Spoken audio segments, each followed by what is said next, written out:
really right at this point. We're doing it live. Oh, hey. Live. Brent Leary. Paul Greenberg. Yeah, you know we're the CRM players by now. At least you should. You should know it by now. If you do not, shame on you. Yeah, because we have no shame. So that's right. You can't shame us when you're shameless. Anyway, we are the CRM players because I just got the LinkedIn notification saying that we're live. So that definitely means we are now. And hey, it's Thursday. Okay. It's I got a new roof. Oh, wow. So yeah, yesterday, all that banging during the happy hour, no more banging. Roof is up. Done. Yes. Right. No more rain. Be safe and sound. Yeah, well, safe. I don't know about right. All right. And now we stalled long enough for the moment of Sven. Okay. Well, that looks like German straight out. I think you're right. I think Sven is struggling. Unless he could be tricking us too, because it could be like a dialect of German, or it could be like, you know, like Bavaria and Germany and the rest of Germany seem to be like, you know, they're two different countries as far as they're concerned. So I'm wondering if that's like Bavarian or something like that. He could be tricking us. I think the answer is right here. Okay. Then it is German. Okay, we were right. But again, Sven's pretty sophisticated in these things. So always looking for the nuance. See, I didn't overthink it. It looked German, so I went with German. Yeah. No, that's the way I looked at it. So I'm 2 for 2. I'm 2 in a row. This is like the second week in a row. I think Sven is getting tired. He's probably going to hit us up with something crazy next week. So I don't know. Well, you know, I signed up for this concierge doctor, and when they have one thing where they ask ethnicity, and they literally, as part of it, there's literally about 300 choices, and among them is probably, I think, every Native American tribe in the United States, right? So, and all of them, you know, if they speak a tribal language, it's a dialect. Right. So each of them is going to have some variance on the dialect. That's what I'm saying. He's got a lot of options here. All right. All right. So, yeah, we are really excited about today's show because we have assembled the crew. We got a pretty big crew. I mean, every week we're assembling crews, and usually they're not the same folks. That's kind of cool. Well, yeah, it's really cool. Yeah. And they're always awesome human beings and incredibly astute people. Well, are they always awesome? Weren't there some papers? Well, I'd like to think they are. All right. Well, okay. I like you. You're so optimistic. I am. You had to bounce out me. So. Glass 1/8 full. That's me. All right. So before we bring out the crew to talk about chaos and disorder in the CRM space, we got some previews. We got some stuff going on, man. This is fun having a network because I know talk about shows like tomorrow. What about tomorrow? That is going to be so cool. I mean, again, I said this last time, we get to geek out. And hopefully there's a lot of people that will learn something from us geeking out. Yeah. But we are going to geek out with these two lovely human beings. You know, and I got to tell you, I'm excited. I have no idea how the show's going to go, but I'm excited. Yeah, I don't know either. Here's a hint of what we'll be talking about. That's a big hint. Yeah. Actually. Yeah. Yeah. So tomorrow, the inaugural Up From the Rabbit Hole. Yep. 2 p.m. Yep. Okay. Monique Johnson, video production expert. Dave Smith, analyst / rapper. And I'm going to guess he's probably the only one in our orbit who is an analyst / rapper. And he's a really good rapper too. He's not just he is little, playing around. He knows his stuff. So we're going to come in. We're going to talk about why we think it's important to transition into richer formats for thought leadership, kind of like what we're doing now. And we're going to really drill in on what we think is maybe one of the most critical aspects of doing video, whether it's recorded or streamed. Audio. Audio is one of the keys to video. Did that sound like it? You know, it sounds like that doesn't make sense, but it does. Yeah, but it's sound. Ooh, it sounded. It sounded really good on my RE EV20. And this is the Earthworks ethos. Ooh. See, you gotta, not only is it important to get a mic that sounds good, you gotta get a mic that's name sounds cool like that. Well, listen, they're there. I mean, RE20 actually is a pretty cool sounding name, even though it's 2 letters in a number. Well, you see, actually, that's why you throw in the EV part, the EV20.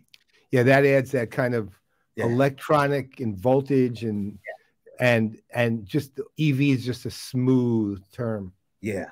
All right. So that's tomorrow. We got to stop because we can go down the rabbit. There was one other thing. I know that one of our guests was a little surprised that Dave Smith was a rapper, but whose nickname is, no, Dennis had something that came up, so he could not join us. Awesome. But Dave, that's Dennis's. That's one of his expressions. Oh, okay. So like Big Puppy, Awesome Possum. Kind of. So Dave goes by the professional name of Wiz, W-I-Z. And if you'd like to hear him rap, there was an episode 2 episodes ago of Engage with Paul and Kenny. We had on rapper Wiz, and then we had on analyst Dave Smith. And both amazing rapping ensued, as did hilarity.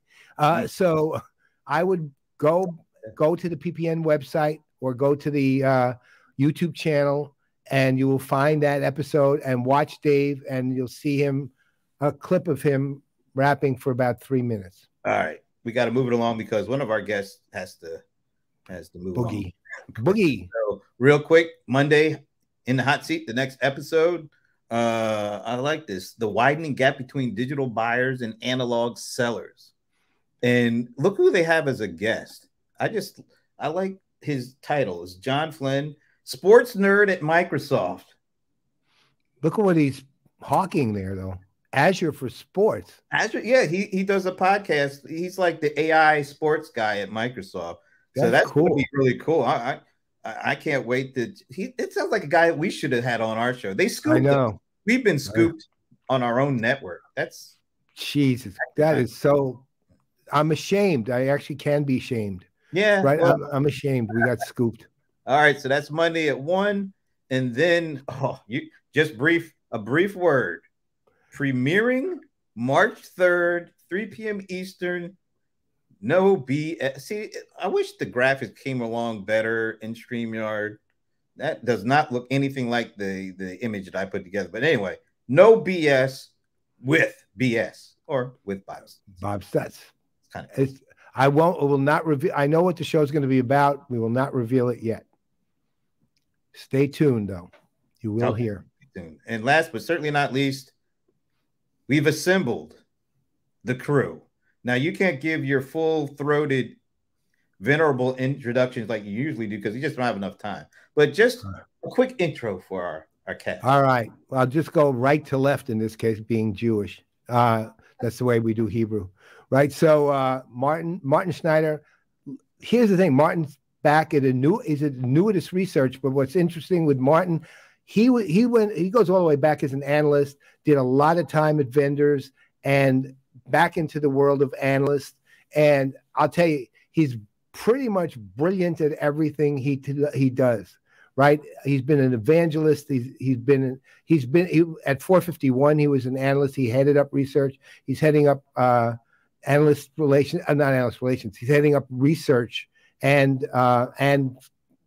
he's going to be the analyst for Annuitas. This is going to be amazing. Rebecca Wettemann, you all know her. My God, long time play-in resident friend. Again, brilliant analyst. Always very insightful. She always has a nuance in her writing or her videos or whatever that is something you will not find anywhere outside of Rebecca, who of course runs Valoir and is a welcome presence. Liz Miller, you know Liz for Liz's incredible presence in the universe, and she at Constellation Research, she's kind of heading all the efforts that are customer facing there, even though she came in with more on the marketing side, but she's really heading all those efforts.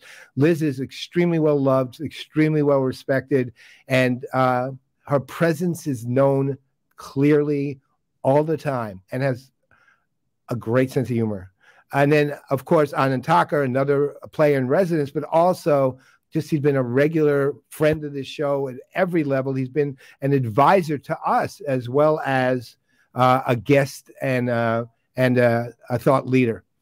So we got them all, man. They're the best. And also, he's so big that he's got 2 industry nicknames. He's the Midas of Martech, but he's also the Golden Smog of CRMs. That's my favorite, I think, of all nicknames.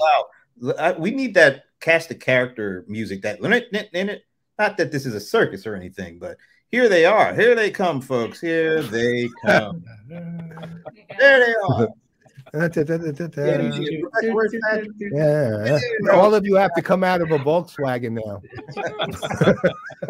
Only if Patrick's there. No, Patrick's actually driving. Patrick's driving the clown car. That's right. That's definitely the case. I threw together a slide with a couple of headlines that I think maybe will help kickstart things. Let me see. Let's check this one out. So I think I just snagged these headlines from like the last 2 days only. It's kind of crazy.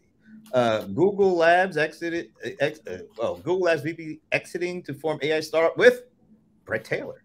How about that?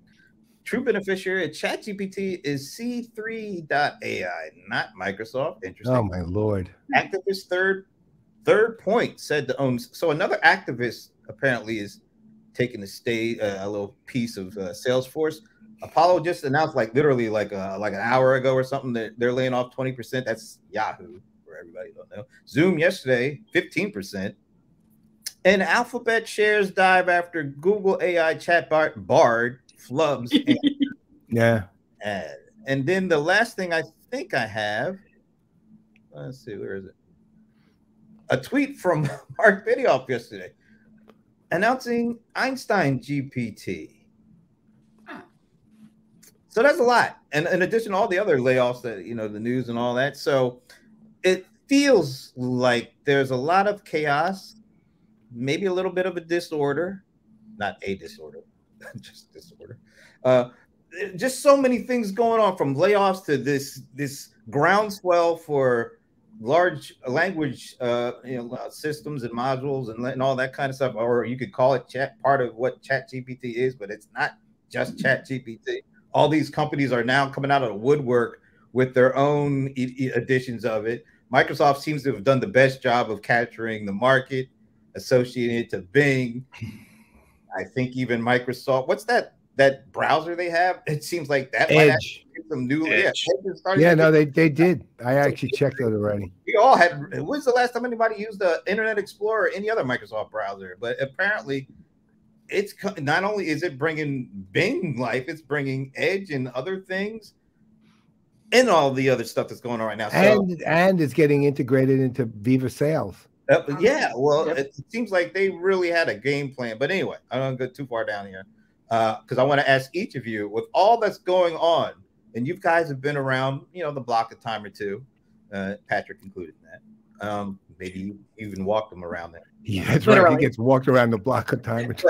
So with all that's going on right now, does it feel like this is the most insane, chaotic kind of atmosphere that the CRM industry has faced, or beyond that, but we are talking about CRM and CX and all that stuff. Is this the most chaotic kind of atmosphere that we've seen in the industry since maybe each of us has actually been following it? Because for me, it kind of does feel like that. But I would love to know what you guys feel. Let me pick. We'll pick Martin, since he's new to the game of being an analyst. Yeah. Back to the game. Yeah. I'll say no, just to be contrary to the whole theme of the show. Well, that's the show, folks. Because what do we do in this industry, right? It's a total echo chamber. It's us 6 people just talking to ourselves constantly, and just like acting like everybody's listening. Because outside of tech, right, nobody is like, we're gaining jobs, right?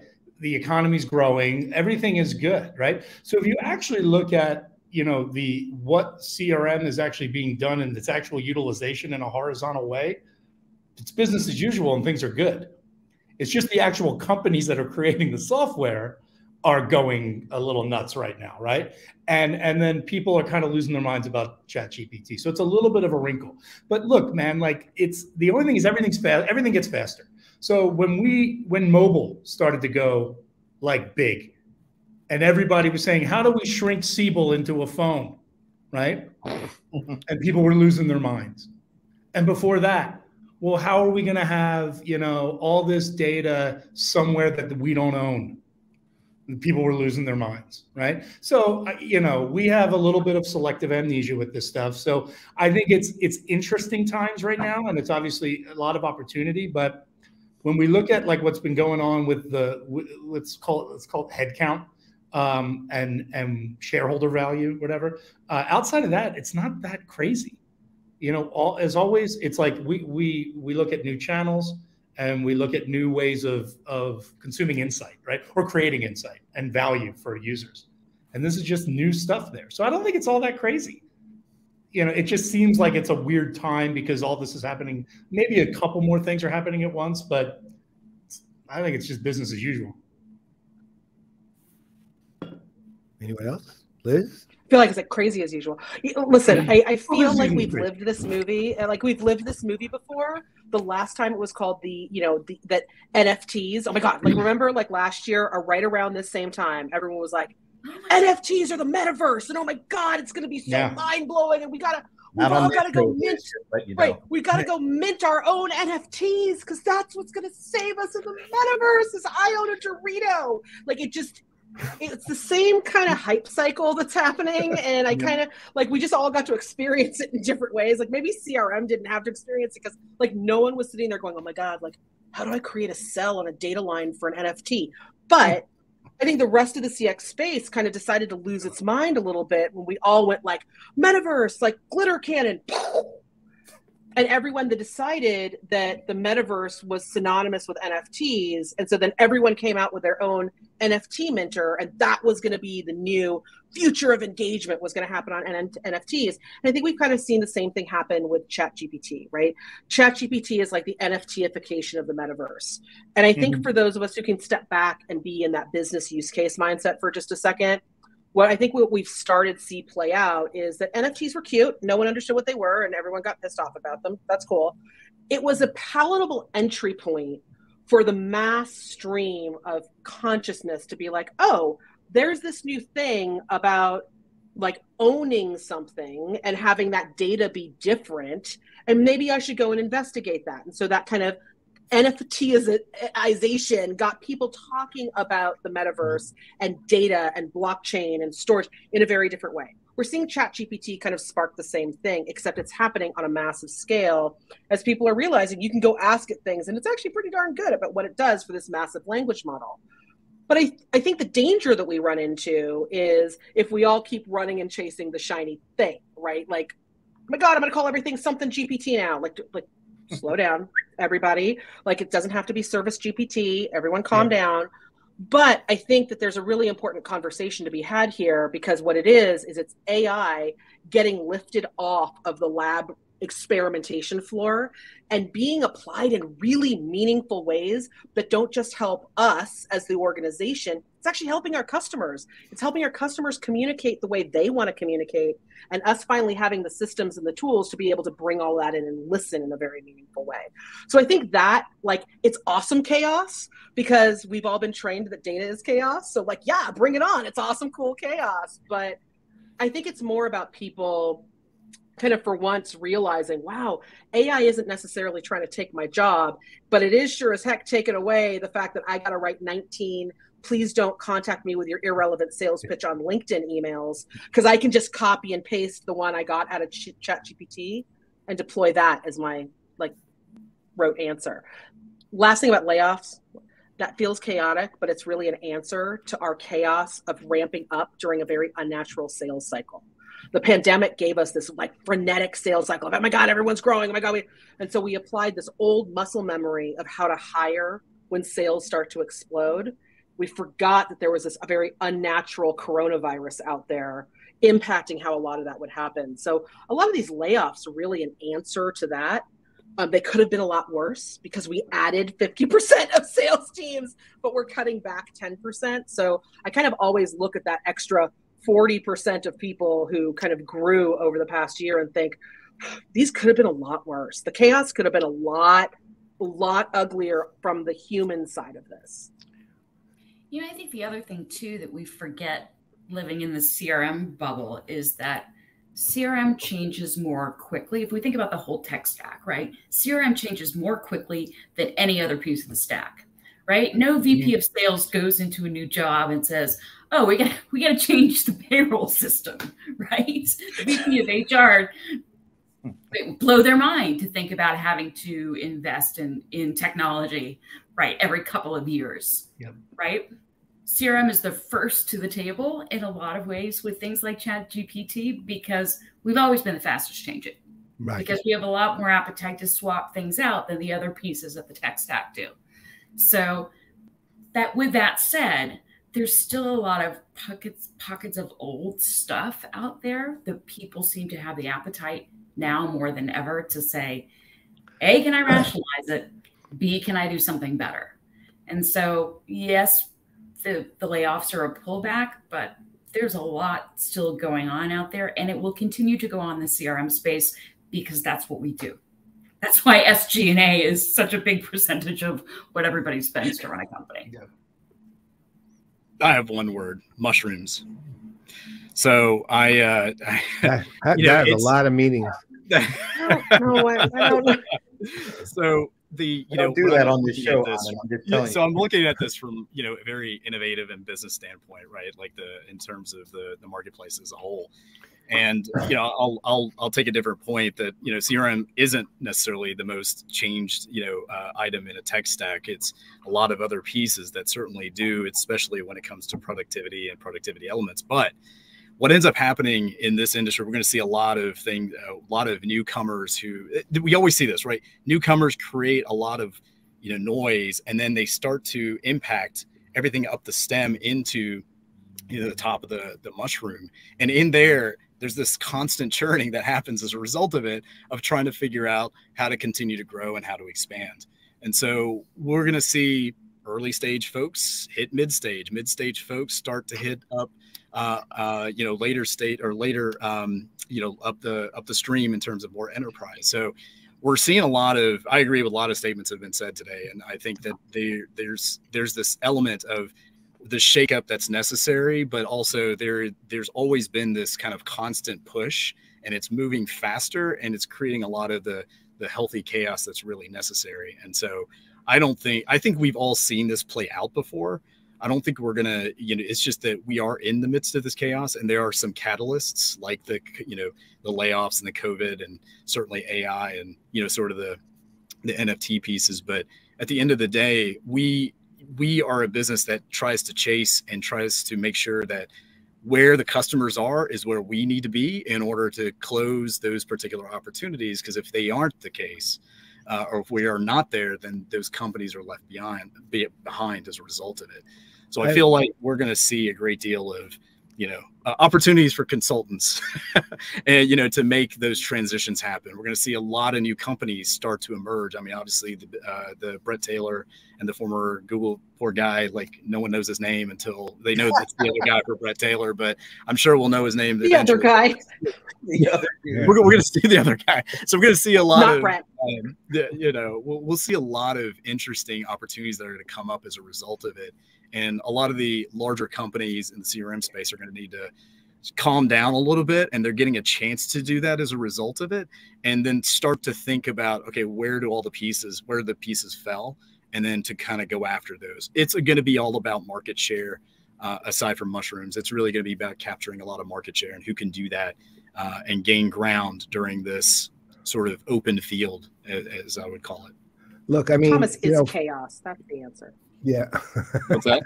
Answering Thomas. Chaos. Answering. Thomas is chaos. Like, Thomas is the chaos. That is. So look, I mean, the chaos in itself is it's not bad. I mean, what it does is what it tends to do is it tends to surface anomalies, which eventually become norms if they have any substance. And then there's anomalies that have no substance and they go away. A perfect example for example, that was Clubhouse. If you want to look at a specific thing, mm-hmm. Clubhouse, all the hype in the universe, and is nothing now, right? It's like Groupon, really. One thing Clubhouse did really was it at least locked in the idea of a somewhat different audio platform, and that's interesting.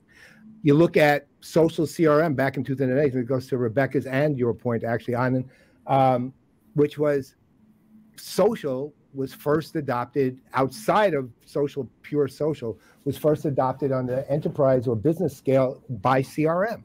And that's why we distinguished the two in the early days. Right. And now we don't distinguish them at all because every CRM technology exists and is matured to the point where social is just simply part of it.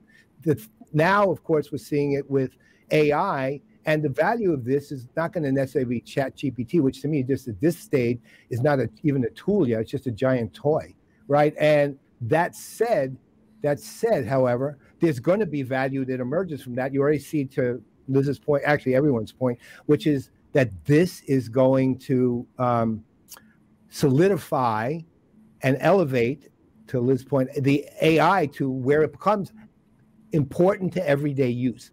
You look at the actual CRM technology stacks, which we've been seeing a lot, Oracle's, everybody else's with Fusion, things like that. They're actually pretty damn mature, right? And they're actually pretty well organized. And they've gone from just being stacks to platforms, and they're solid as rock in a lot of cases. So, the actual CRM capabilities have evolved slower than the rest of the things that we're adding in, but they've evolved, right? And they are marketable and valuable and good.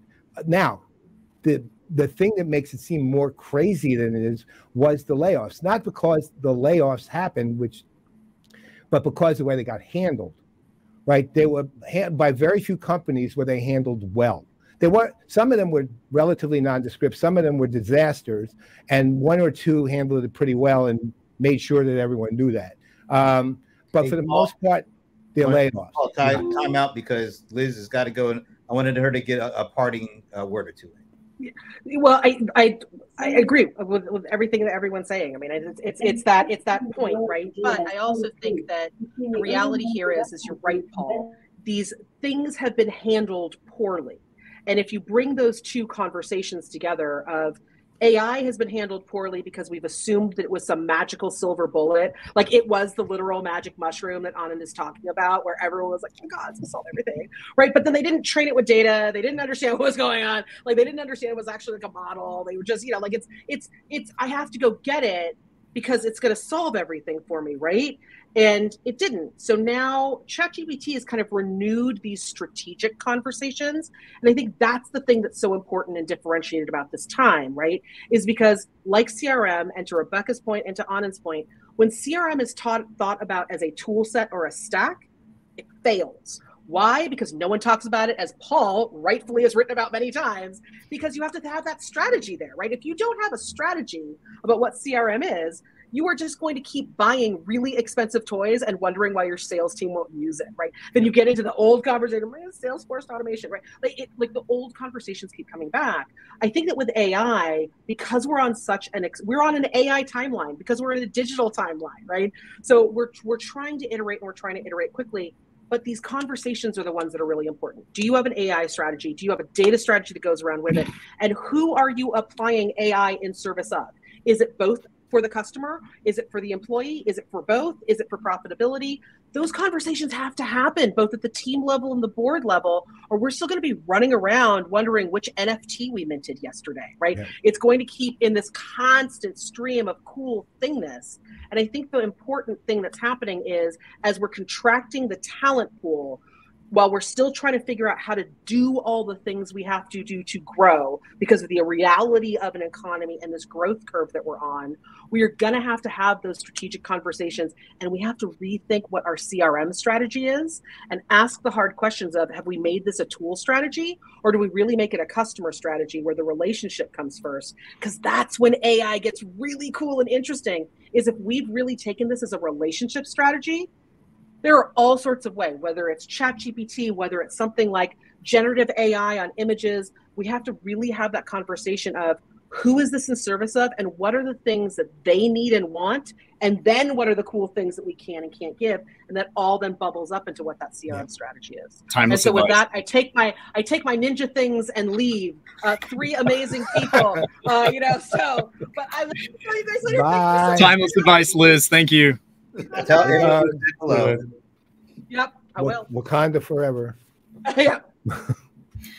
To Liz's point, I think one of the cool things about what we've seen around ChatGPT too, and we'll continue to see, is it raises this whole question of trust again, right? If I'm using whatever AI I'm using, and it's interesting because having looked at the HCM side too, like there's tons of talk about the ethical use of AI, data stewardship, all these sorts of things. As I think about the HR and the HCM stack, that we're really just dipping our toes in on the CRM side. So as we start to look at these tools for AI, thinking about, yes, level 1 is I understand the assumptions that are driving the predictions that are being made or the recommendations that are being made. But there's a whole bigger question of, do I trust the company that is now really taking a real-time, much more granular look at my data and really impacting not just customer relationships, but supplier relationships and partner relationships as well?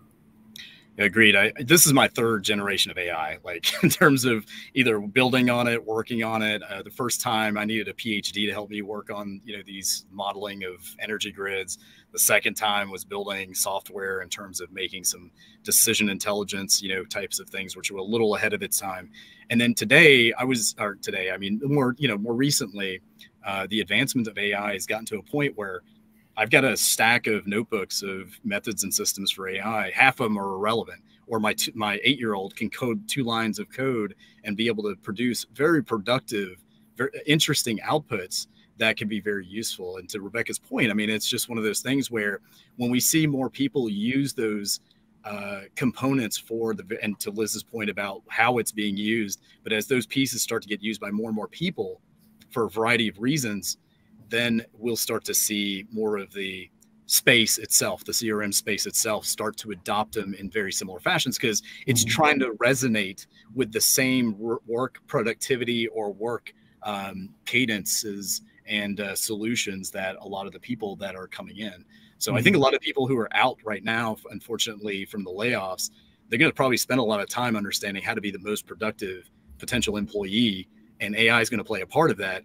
And as companies are rehiring a lot of these individuals, it's going to start to create a lot of influence within the roadmaps, as well as the potential go-to-market strategies of how to pitch this new generation of CRM that might be emerging, or at least a new use cases of CRM that might be emerging as well. It's interesting. I try to take a very pragmatic look, and that what we see in ChatGPT and when you go to OpenAI, it's the hello world. So it's an example, and it's generic, and it's easy to take and go. But when we actually bring it into our, whether that's vendors, whether that's practitioners, whatever it is, and actually start to focus it and think about outcomes and think about what we're trying to do for the customer and solving for the customer, then it actually, a lot of the issues that people want to like the detractors of ChatGPT goes away, like IP protection and copyright, those things, because once you start to kind of put the horse blinders on it and limit it, it's, oh, well, how do I open up my customers to content that they normally don't know how to or can't or blah, blah, you know what I mean? And even my employees, right? So how do I make everybody smarter using something like this and turn a solving resolution process that usually takes 6 hours down to 8 minutes? That's really good. even if, and even if part of that is human assisted and all that kind of stuff, but if certain things get started faster, right? And I'm thinking that in customer service. Now with marketing, it's like, how do you get people to get started and start doing things that's generative and using AI and that kind of stuff, that normally the ideation process takes longer. It's like, how do we shrink these things and drive productivity?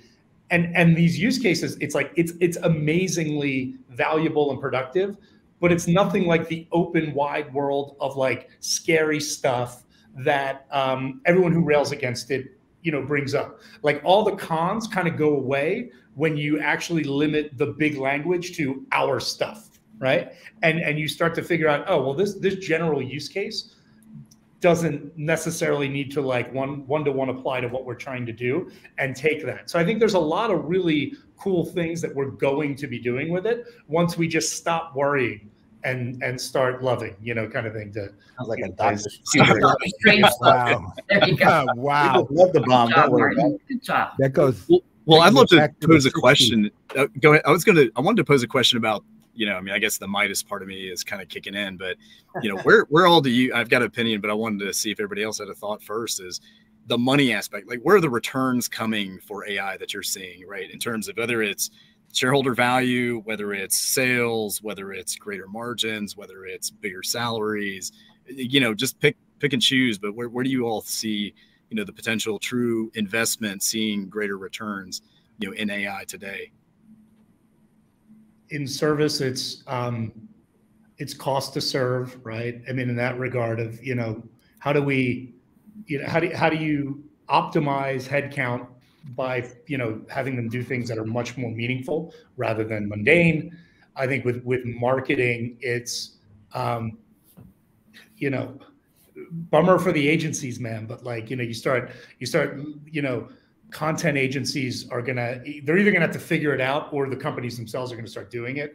And that's gonna lower costs for content creation and curation and all that kind of stuff. And then I think for, from the sales side of things, how do you, I don't even say shorten sales cycles, but how do you make it easier from, generating communication and cadences and things like that, where, sales guys aren't doing things that they're probably not even very good at to begin with, and taking that out of the equation, and or making them better at that, because the AI is going to do that, and understand relevancy of touch points to bring in communication that actually pulls in content and other stuff that helps the customer along the buyer journey. So there's, and again, a lot of that right now is hard to say, let me put a dollar value on that each time it's helping. But how does anyone even do that with CRM today? No one knows SFA tool. Anyone says, we closed 30% more deals because we deployed an SFA tool. No one's ever been able to say that. A lot of the vendors would disagree. Yeah, the vendors. You know what I mean? So like, but that's the idea. Like it's can you do more in less time, do more meaningful things in far less time, not have to do non-meaningful things, right? There's huge value in that. I think codifying it'll take time, but it'll happen, right? And I think that's where you get started, right? That's just some of the things that I see as the metric points that we're going to start looking at.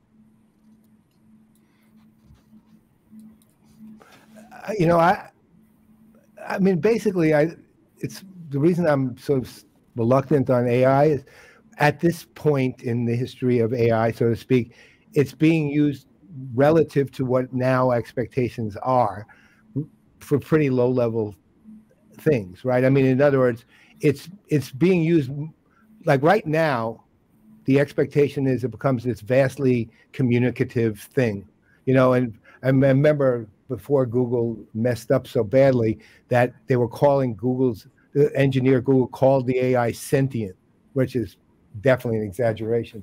But right now it's basically being used to automate better, right? Which is, I mean, think about it. Where else is it actually it's make a better choice, automate better, learn something more, do even better. But it's not like, how would I put it? It's not like AI is slapping you in the face. I mean, the idea of AI is always slapping you in the face, but that's mostly thanks to, Terminator movies and things like that. But ultimately, it's the use cases you see the most are improving the ability of somebody to do something via either by suggesting or via just automation, improving automation, right? It's why you see guys like Phil First talking about we're past RPA now, we're now into integrated automation. I mean, it's all his view of AI and how he's thinking about it. But now what we're seeing is we're asking for so much more than that because of what we have just seen. All of a sudden, AI is literally not working behind us, but standing alongside, right? And honestly, you know, if I was equating ChatGPT or something like that with a human, I would not want to know that person. They're boring, right? So, I mean, they're a really boring person who speaks in combination of homilies and buzzwords, you know. But that said, the promise of all of that is where the expectation has gone so sky high. So, you know, can you show some form of, let's say, value returned from AI? And most of the companies do have something like that. I remember many years ago, I'm trying to remember the company. It was a company owned by now I'm trying to remember the VC. It's a huge, one of the hugest VCs. Starts with an S. I'm just blocking. Sequoia. Sequoia. Thank you. Yes, it was Sequoia. And they literally had the greatest advertising I ever saw. They were more on the predictive. They call it predictive analytics, but they really had AI, and they were really good at this too. I remember, it's funny. I remember the CEO's first name, but I don't remember the company. It's called, the CEO was Shashi. He's a great guy. That said, what they would do when they would advertise with things like this, on the one hand, they'd advertise the benefit and the results that the AI provided, that their product provided to the company. 30% uplift in sales, and they was very sales focused initially. And then they also had, I got promoted to vice president thanks to working with this, right? Which was, and there was like 10 endorsements at that level too on the site. But you know, in a funny way, that's literally what we're kind of beginning to see now, where AI is becoming kind of, it becomes my personal, right now it's a giant toy that we're playing with. But people are starting to figure out, how's this going to benefit me, and how am I going to turn this into a tool that I can actually use? I don't think anyone is really talking about AI becoming sentient anymore or anything like that. They know the limitations, but they treat it as human, but they know the limitations of it. But that said, all in all, it's been elevated to the point that, to everyone's point, that now we're going to have to define the use cases. One last comment on that briefly, which was when social CRM is just a very good thing because it became really big for a little while. In 2008, I remember I wrote this piece entitled "Put a Stake in the Ground on Social CRM." And at that time, I changed my view of what I was calling it, which I was calling it CRM 2.0. Brent called it social CRM. And I actually write in the opening of the post, but I really like the way Brent's doing this, calling this better. So now I'm adopting it. And then I went to 43 reasons why social CRM is a real thing. But that established some presence. And I know it was actually considered the best blog post they ever wrote. I didn't consider it that. Other people did. My favorite blog post had nothing to do with any of that. But what made it real was when Ray and Jeremiah Oyang put together what was initially 8 use cases for social CRM. And all of a sudden it became practical, right? Not just like cool. It became very practical. And then they built out that considerably, and it literally grounded social CRM, right? So it became something that then just accelerated because people could see business use for it. And right now we're at the point where the use cases need to be established. And for this new way we're looking at AI, not the old AI, there's plenty of use cases for that, but the new way we're looking at AI, and that's when let's call it the big toy, becomes a very valuable and important tool in the arsenal, so to speak.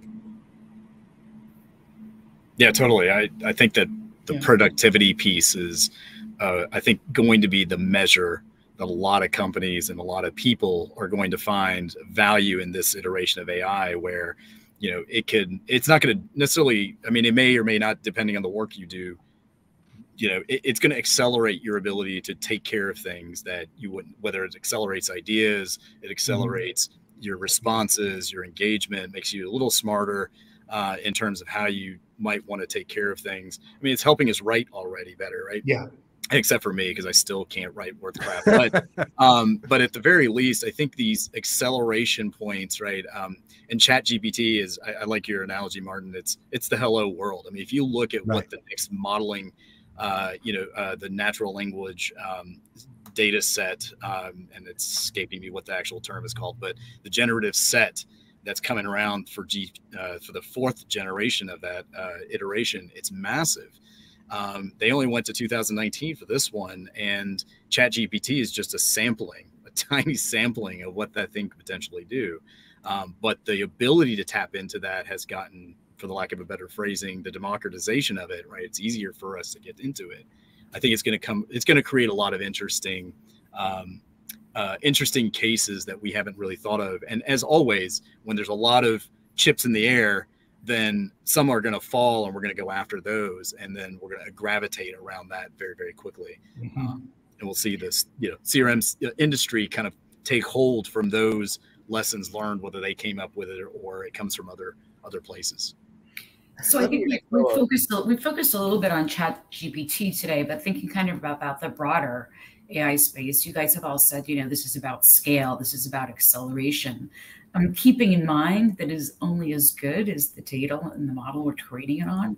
We can be scaling the great efforts of managers and smart people, or taking things in a very different direction. And I guess for me, I see, we're just scratching the surface and understanding in resource-strapped industries where this could really make a difference, right? If I can go to my fast food restaurant and that management layer that makes sure things are cleaned at a certain time to a certain standard, all those sorts of things that produce that quality experience. If all that can be automated, I can have a higher quality customer experience and be able to deal with managing the employees that are left and putting in and doing it with fewer employees, right? At a point where everybody's trying to hire. Boy, that's attractive to me. Yep.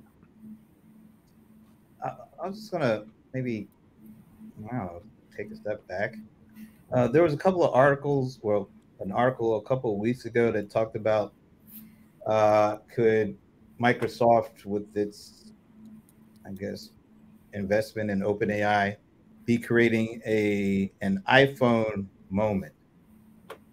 And at first I was like, nah. I mean, that's kind of, that iPhone moment from 2007. I mean, you could pretty much mark life before and after that as completely different.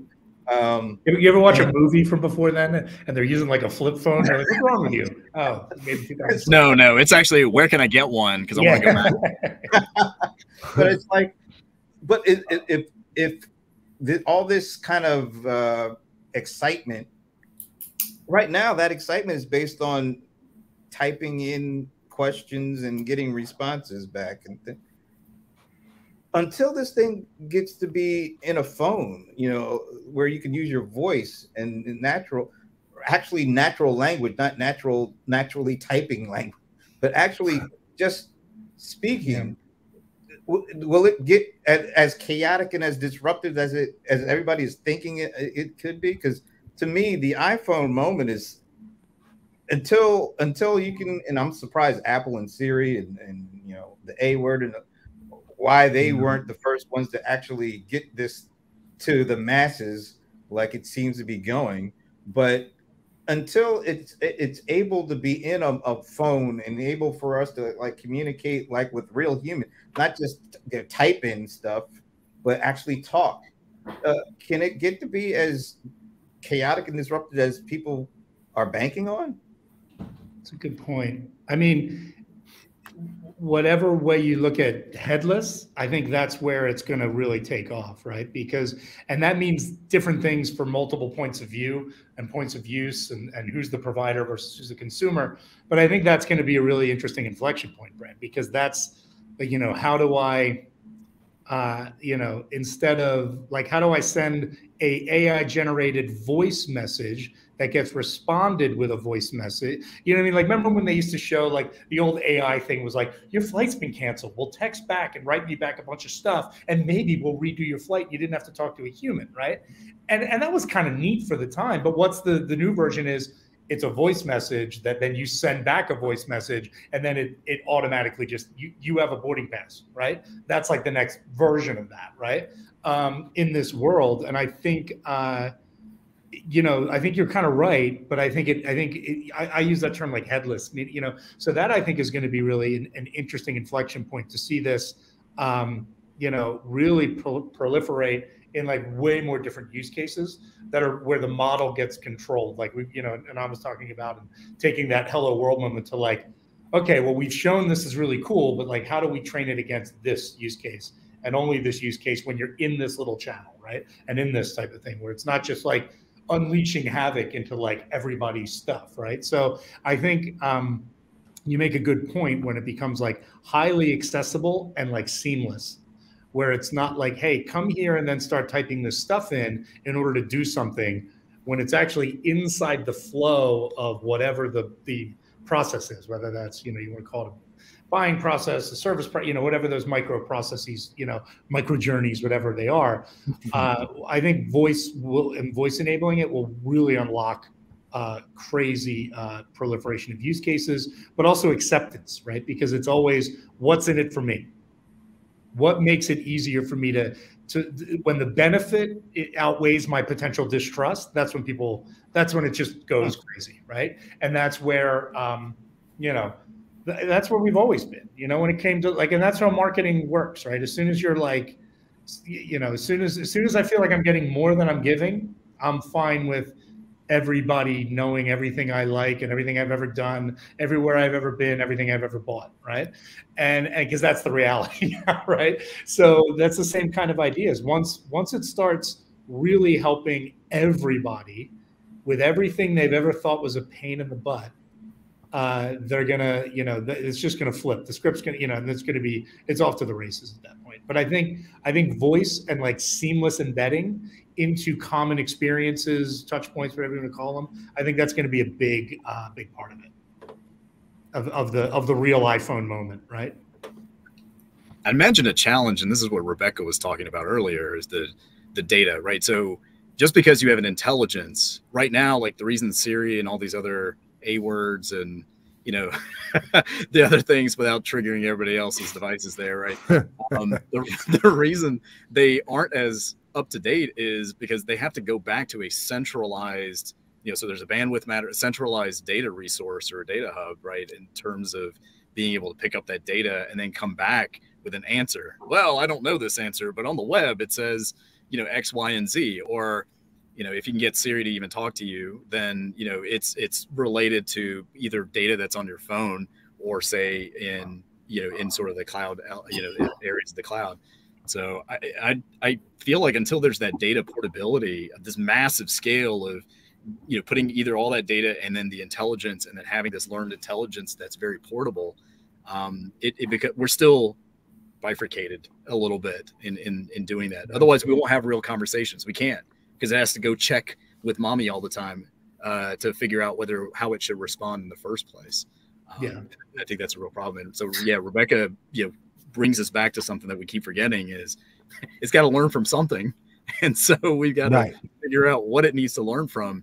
But if we're talking about like the internet, like it actually finished reading the internet, then if that's truly our resource, and then coupling that with our localized data points, then could we truly have, I think what Brent was trying to, or the article was alluding to, the iPhone moment. I actually haven't even heard that it was called the iPhone moment until then. But you know, the cool thing about what happened in the iPhone, real quick, right, was that people were able to, you know, interact with something very powerful very quickly, and other people were able to contribute to it, right? So you had this apps in the marketplace was magical, right? So, you know, there's got to be not exactly like that, but something to that consideration, which blends a lot of what you were saying, Mark. Yeah, we used to call it content, community, and commerce was what made things blow up, right? And it kind of shifts it a little bit, but it's still kind of like that, right? I think what's interesting when we talk about like how ChatGPT kind of, you know, it's cons or the around it's like it being wrong a lot and it doing all that. It's because it's working with so many big language and big data sets. But like, again, when we're training these and modeling these against specific use cases, it can take inputs and cues and be a lot more correct and a lot more, at least fast. You know, we can even keep going back to the stupid like flight reservation thing. And it's like much smaller data set, much more targeted understanding of what that individual's history and preferences are. And some of those might even be specifically captured, right? And then it can do that, right? And then it's going against other parameters like time, which are extremely finite, right? So like, it's really like, it's, as we get into the more specific use cases, it gets even better, not scarier or worse. It becomes even more valuable because it doesn't have, it has less stuff to go on to be wrong about, right? So, and even if you're quickly just going back and saying, would this be okay? Would this be okay?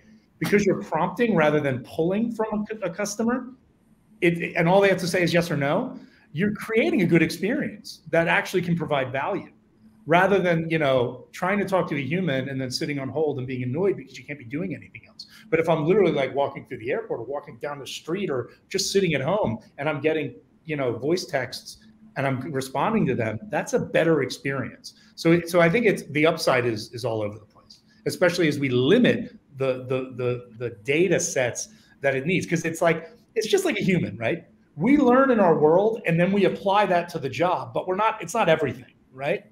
Everything I know about motorcycles, I very, very rarely use at work, right? But I think about motorcycles all day, right?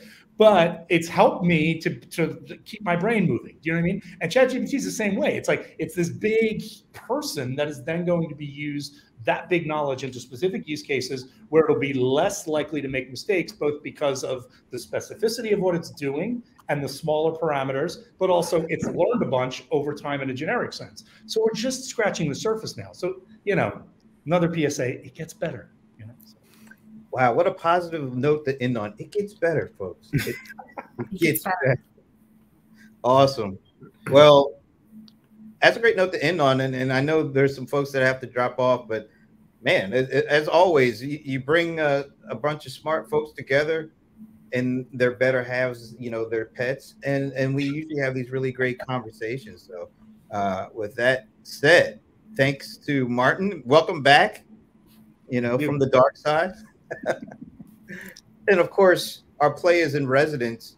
What did you call them? The something siblings? The shades. The shade. The shade sibling. No, but it was. We've both gotten so big, we're independent now. Like, yeah, there it is. They're like two. But neither of you wearing shades either. So, well, all right. So, are we going to try to do this? I'll do the on behalf of Martin, and then we'll see what happens after that, folks. On behalf of Martin Schneider, I'm Brent Leary. I'm Paul Greenberg. PIRs. Come on. I'm Anand Thaker. And I'm Rebecca Wettemann. That wasn't too bad. That was worked out pretty well. No, make sure we're going to end this right. There she is. Now we can end this right. See you all next week. Bye, guys. Bye, everybody.